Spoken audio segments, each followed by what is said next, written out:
All right. So recently I posted up a video interview with a sales professional and everybody really liked it. So I'm getting the message. You want more of these types of videos. So here we go with number 2 today with a veteran salesperson who actually understands the art of negotiation and the role that it plays in sales. Stay tuned.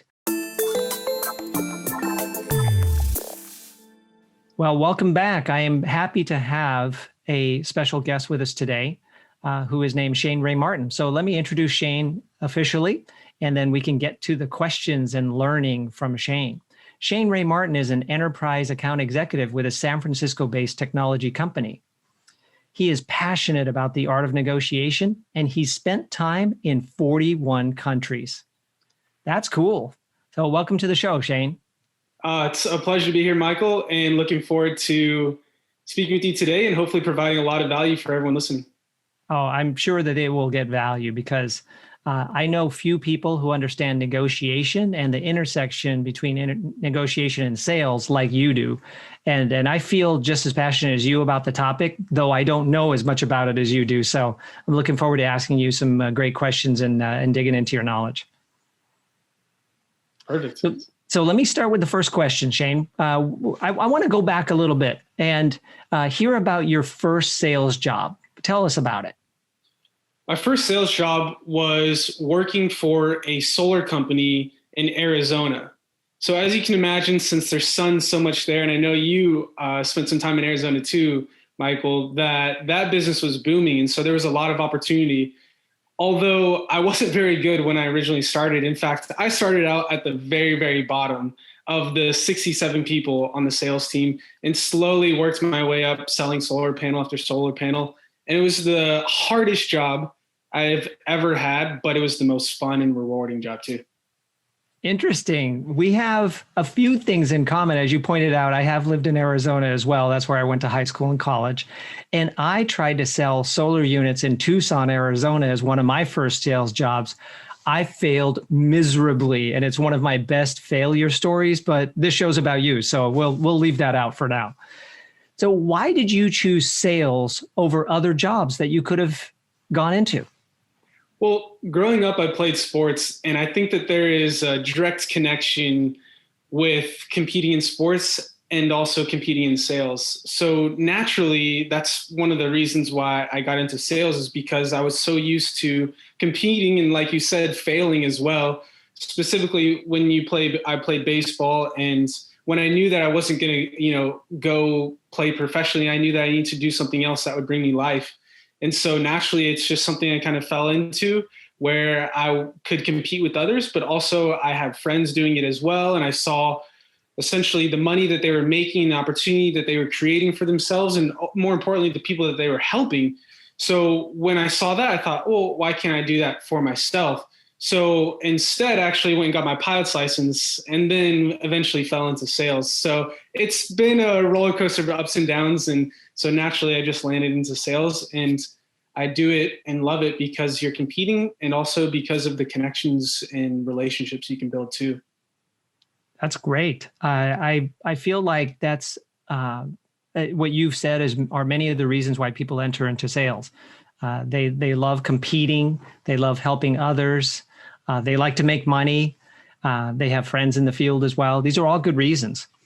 What were some of the key lessons that you learned as you worked your way through your first few years in sales? Yeah, so many lessons. And it's funny, most of the lessons came when I made mistakes, or when our team didn't hit our number, or when we failed.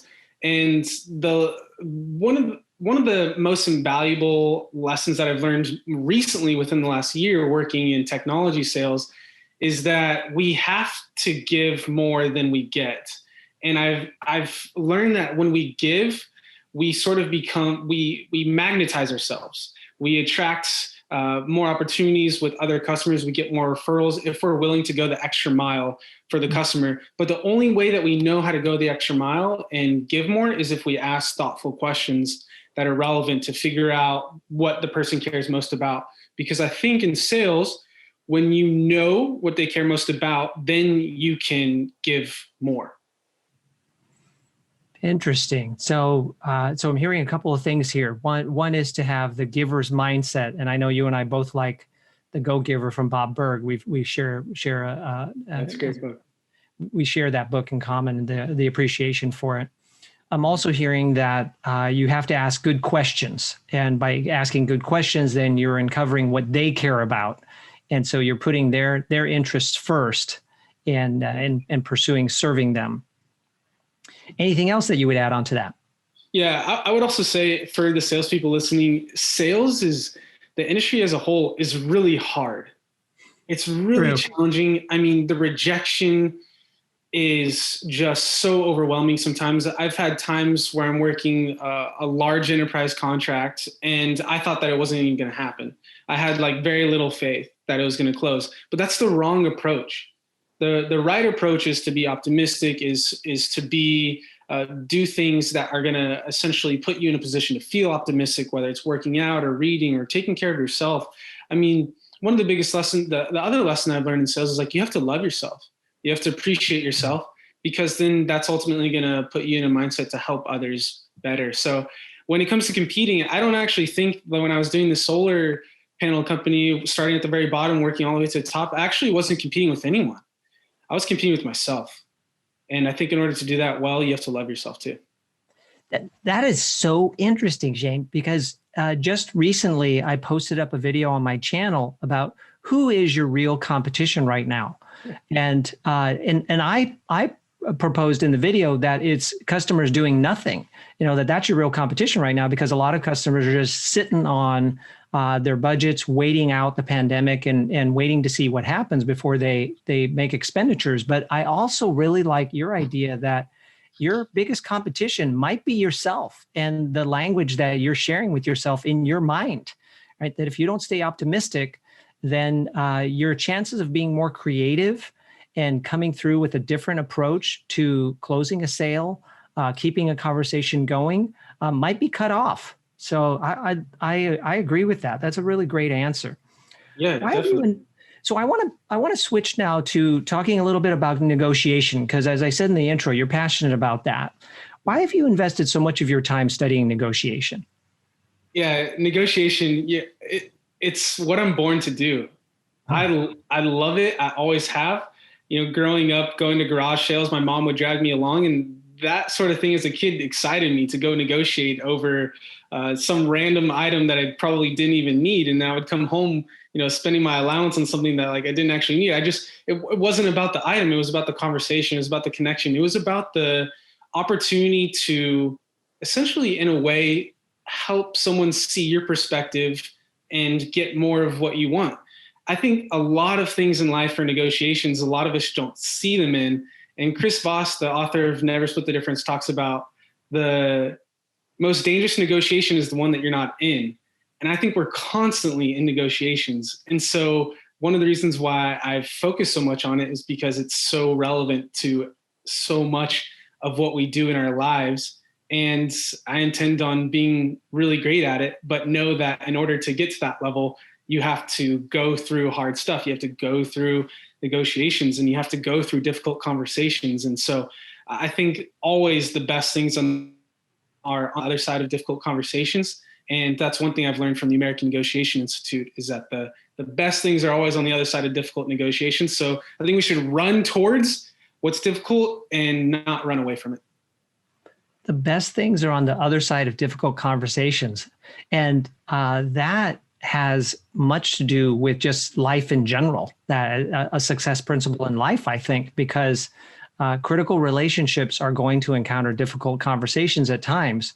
And if you're unwilling to have that conversation, which may be something of a negotiation, because oftentimes when we find difficulty in relationships, one party is not meeting the other party's expectations, and there may need to be a negotiation in order to resolve that, right? Yeah, setting expectations is so important. The thing is, though, when you're setting expectations, whether it be with wife, husband, friends, it can be kind of uncomfortable. But we have to do it anyways, because I think clarity is kindness. Interesting. I also want to reflect back on you pointing out that you were negotiating at an early age. I think oftentimes a person's childhood leaves clues as to what they may enjoy as an adult. I set up my first business when I was 15 years old in rural Arizona, and now I love being in business. So there were some clues there. So your interest and joy at negotiating at garage sales has now led you to read books, listen to podcasts, attend classes, and really learn about negotiation. So for our audience here, Shane, what are some key tips about negotiating that would be helpful to a salesperson? Do you have a couple hours handy? I do. I don't know if our viewers do, but maybe you want to distill it down into a little shorter package. Yeah, sure thing. There's so many negotiation tips out there. And I think depending on the situation in which the person is, one can be more helpful than the other. But to answer your question specifically, and the reason why this tip applies so much is because it's a mistake that I've made, is that in a negotiation, we have to know what we want. And we also have to essentially have the courage and have the ability to ask that in a thoughtful way, where essentially it's received appropriately by the person who you're speaking to. Honestly, going into negotiation, whether typical negotiations are asking more for your salary or asking for a raise, or maybe you're booking at a hotel or maybe negotiating with a family member. But the thing is, a lot of times we go into those negotiations and we don't know what we want.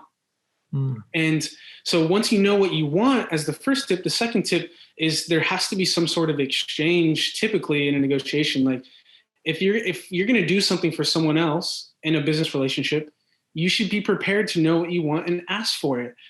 It's amazing. I think we have a lot more power than we think we do than in negotiations. We have more power than we think. So if we just ask, you never know what could happen. And not being afraid to hear a no, because if you hear a no, then that's actually when the negotiation begins.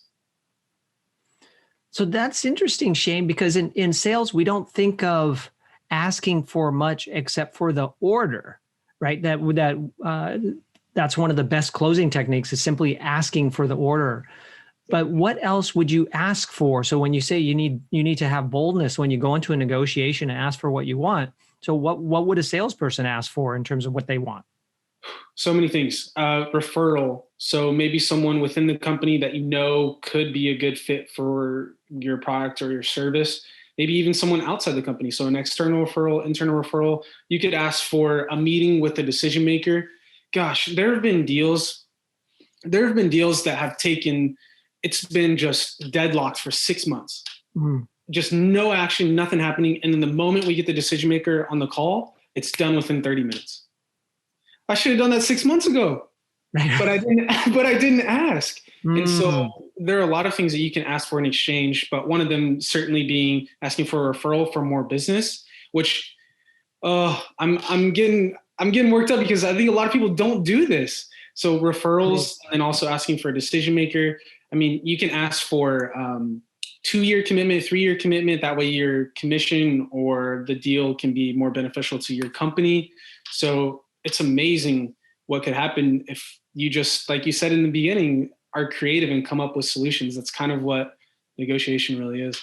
Yeah, I love that. So if you're confident about your skills in negotiation and you have the giver's mindset, right, which we talked about earlier, and the confidence and the boldness to ask for what you want, good things could come your way in sales. I mean, these are some of the lessons that I'm getting, and I hope the people that are watching this video are getting that too, because I remember Zig Ziglar said many years ago that timidity in the salesperson creates skinny kids. You know, it was I'm paraphrasing, but it's something like that. Like, you can't be a timid salesperson and feed your family, you know, to kind of explain the botched quote there. And I feel like in negotiation, boldness, while also considering the other person, right? So it's finding that balance of being personally bold and yet caring for the other party as well. Can you talk to that a moment? Yeah, we've got to be bold. We've got to be bold. We have to know that as salespeople, we have to know that rejection is just going to be part of the game.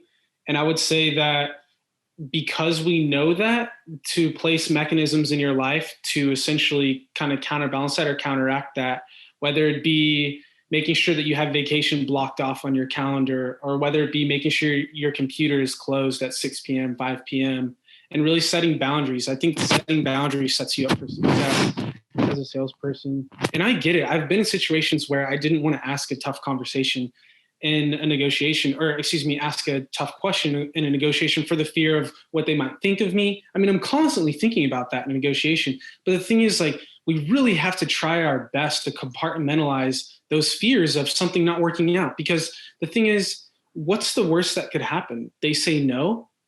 Okay, that's totally fine. Like, we're still going to be friends and we're going to move forward. But if it's not a fit, then it's not a fit. And I think good salespeople tell their clients if it's not a fit, if it's not a fit. And if it is a fit, then they make sure that they ask the bold questions and are confident when they do that. Because I think it's really important how you say something, less important what you say.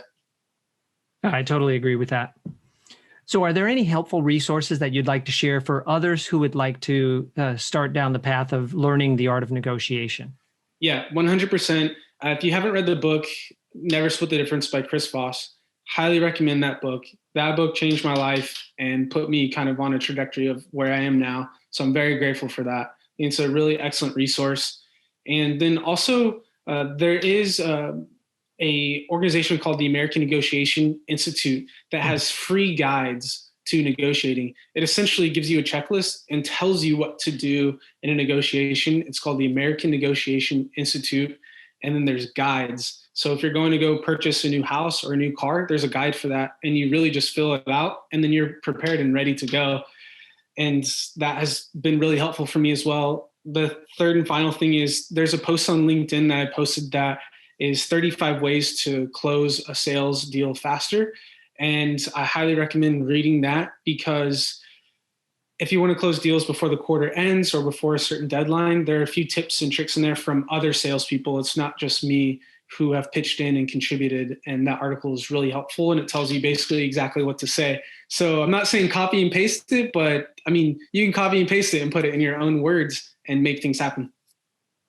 So if they go to LinkedIn, look for Shane Ray Martin, and then look at some of your posts, they should be able to find that. Yeah, it's tagged in my profile, Shane Ray Martin, and 35 ways to close a deal faster. I think people will really like it. So far, the reception's been really, really good. Excellent. All right. Thank you for sharing those great resources. So last question for you, Shane. Now we've talked about how to build your business, right? We spent time about that. But please tell me how you balance your life. I love this question. We should have started here. This is so good. You know, I balance my life by surrendering it. I'm willing to give up everything if that's what I feel called to do. Faith is something that's really important to me. Mm-hmm. And so that's how I find my balance. I find my balance by being around positive people, by loving myself, even though it's hard to do sometimes, and also just by being optimistic about the future. And some days are really tough. And I think we're all going through really tough seasons at certain points in our lives, especially in 2020 for some people. Yeah. And so the way that I balance my life is by, one, taking care of myself. That way I can take care of others. Put your mask on first, right? Mask on first. All right. All right. Well, thank you very much, Shane. We share that in common as well, that we have a background living in Arizona. We have a strong faith. We believe in optimism, loving ourselves. Well, now everybody knows why I wanted to interview you on the show, because I like you so much. So I really appreciate you spending time with us today, Shane. You've been a real giver with us, and I just want to thank you on behalf of all the viewers. Yeah, of course. It's a pleasure to be here and looking forward to connecting with everyone. Please don't hesitate to reach out. Here to help. All right. Thank you very much. So for everybody, I hope you enjoyed this show. I would watch it again and take some notes. Some of the resources that Shane pointed to, I'll be sure to put down in the comments below regarding this video, and look forward to more coming your way. Thank you very much, and good luck to you.